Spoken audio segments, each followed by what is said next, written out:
વડોદરા આવાસ ડ્રો વિવાદની ગેરસમજ દૂર કરવા સ્થાયી સમિતિના અધ્યક્ષ ડોક્ટર શીતલ મિસ્ત્રી મેદાનમાં આવાસ યોજનાની સાઇટ મુલાકાત બાદ આપી સ્પષ્ટતા। વડોદરા મહાનગરપાલિકા દ્વારા તાજેતરમાં યોજાયેલા આર્થિક રીતે પોસાય તેવા આવાસના ડ્રો બાદ સર્જાયેલી ગેરસમજ અને વિવાદને પગલે સ્થાયી સમિતિના અધ્યક્ષ ડોક્ટર શીતલ મિસ્ત્રીએ મોરચો સંભાળ્યો હતો। તેમણે આવાસ યોજના વિભાગના ઉચ્ચ અધિકારીઓ સાથે નિર્માણ સ્થળની પ્રત્યક્ષ મુલાકાત લીધી હતી અને ચાલી રહેલી કામગીરીની સમીક્ષા કરી હતી।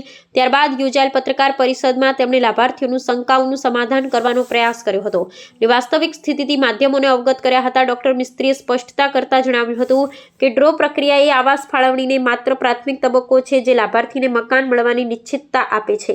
આવાસોનું બાંધકામ સંપૂર્ણપણે તૈયાર થઈ ગયા બાદ જ વિધિવત લોકાર્પણ કાર્યક્રમ યોજી લાભાર્થીઓને ચાવી સોંપવામાં આવશે। પ્રોજેક્ટમાં થયેલા વિલંબ અંગે તેમણે જણાવ્યું કે અનિવાર્ય કાયદાકીય અને વહીવટી પ્રક્રિયાઓને કારણે થોડો સમય લાગ્યો છે, પરંતુ આ નિર્ણય નાગરિકોના વ્યાપક હિતમાં અને તેમના નાણાંનો વ્યય અટકાવવા માટે લેવામાં આવ્યા છે।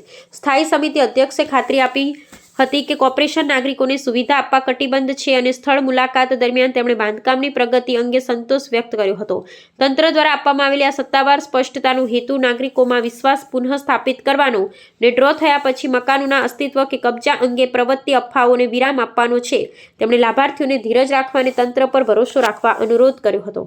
2709 જેટલા આવાસ, જેમાં 2629 જેટલા ઈડબ્લ્યુએસના આવાસ, 40 ચોરસ મીટરના ખૂબ સારા પ્રકારના પ્રધાનમંત્રી આવાસ અને રાજીવ આવાસ યોજનાના 2,63,000 મકાનો, આ 2629 મકાનો ઈડબ્લ્યુએસના છે, જેની કિંમત નાગરિકે કે લાભાર્થીએ 5.5 લાખ રૂપિયા ચૂકવવાની થાય છે।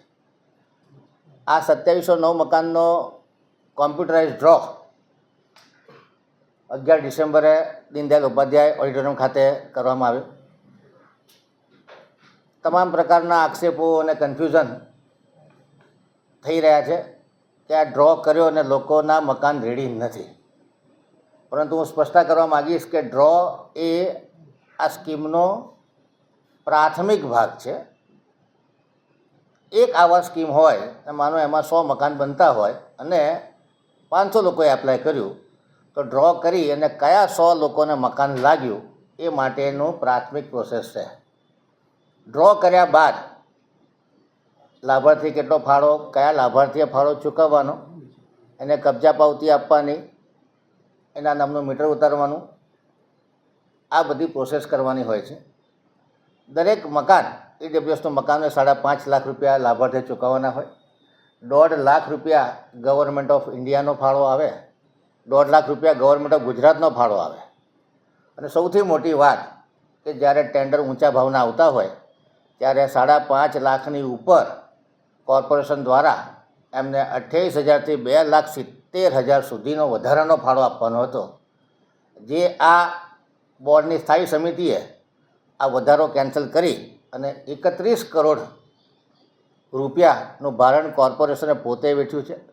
ખૂબ પ્રજાલક્ષી નિર્ણય હતો કે કોઈ પણ ગરીબ હોય, નો મિડલ ક્લાસ હોય, આ લોકો જ્યારે મકાન ખરીદતા હોય, ભલે ટેન્ડર ઊંચું આવે, ભલે અમારી કન્સ્ટ્રક્શન કોસ્ટ ઊંચી હોય, પરંતુ એમને કોઈ પણ પ્રકારનો વધારાનો ફાળો ન આપવો પડે એ પ્રમાણેનો નિર્ણય લીધો છે। ટોટલ 245 કરોડની સ્કીમ, એમાં 180 કરોડ રૂપિયા જેટલું જે લાભાર્થીઓ ફાળો આપવાનો છે, મેં કીધું એ પ્રમાણે રાજીવ આવાસ યોજનાના 2,63,000 અને ઈડબ્લ્યુએસના આવાસના 5,50,000, જેમાંથી 22 કરોડ જેટલો ફાળો લાભાર્થીઓ આપી ચૂક્યા છે। હજુ 158 કરોડ રૂપિયા લાભાર્થીઓ પાસે લેવાના છે, જે કેન્દ્ર સરકાર અને રાજ્ય સરકારમાંથી 106 કરોડ રૂપિયાનો ફાળો હતો, જેની સામે 50 કરોડ જેટલો ફાળો આવી ગયો છે અને 50 કરોડ જેટલો ફાળો બાકી છે। આ ડ્રો કરવાથી સ્કીમમાં વેગ આવે, લાભાર્થીઓ પોતાનો ફાળો ચૂકવે, કેન્દ્ર સરકાર રાજ્ય સરકારની ગ્રાન્ટ મળે અને આજે માત્ર 50 કરોડની ગ્રાન્ટ કેન્દ્ર સરકાર રાજ્ય સરકારની બાકી છે એ પણ મેળવવામાં સરળતા રહે। આ લોકાર્પણનો કાર્યક્રમ નહોતો, આ લાભાર્થીઓને સિલેક્ટ કરવાનો કાર્યક્રમ હતો કે કોઈ સ્કીમમાં જેટલા મકાનો અવેલેબલ છે એના કરતાં વધુ લાભાર્થીઓએ એપ્લાય કર્યું હોય તો જેનું નસીબ હોય એનો નંબર લાગે એ પ્રમાણે ડ્રો કરી અને આ લાભાર્થીઓને એનરોલ કરવામાં આવ્યા છે। મોટાભાગના આવાસો 5 થી 6 સ્કીમના આવાસો રેડી છે. અને એક વાત કરીએ આપણે કલાલી 585 રેવન્યુ સર્વેવાળી સ્કીમ કે જેમાં 1900 મકાનો બનવાના છે. એ સ્કીમ અત્યારે પ્રગતિ હેઠળ છે. 45% થી 50% કામ પતી ગયું છે અને સ્કીમ પૂર જોશમાં પ્રોગ્રેસમાં છે. આમાં ફેઝ 1માં 700 જેટલા મકાનો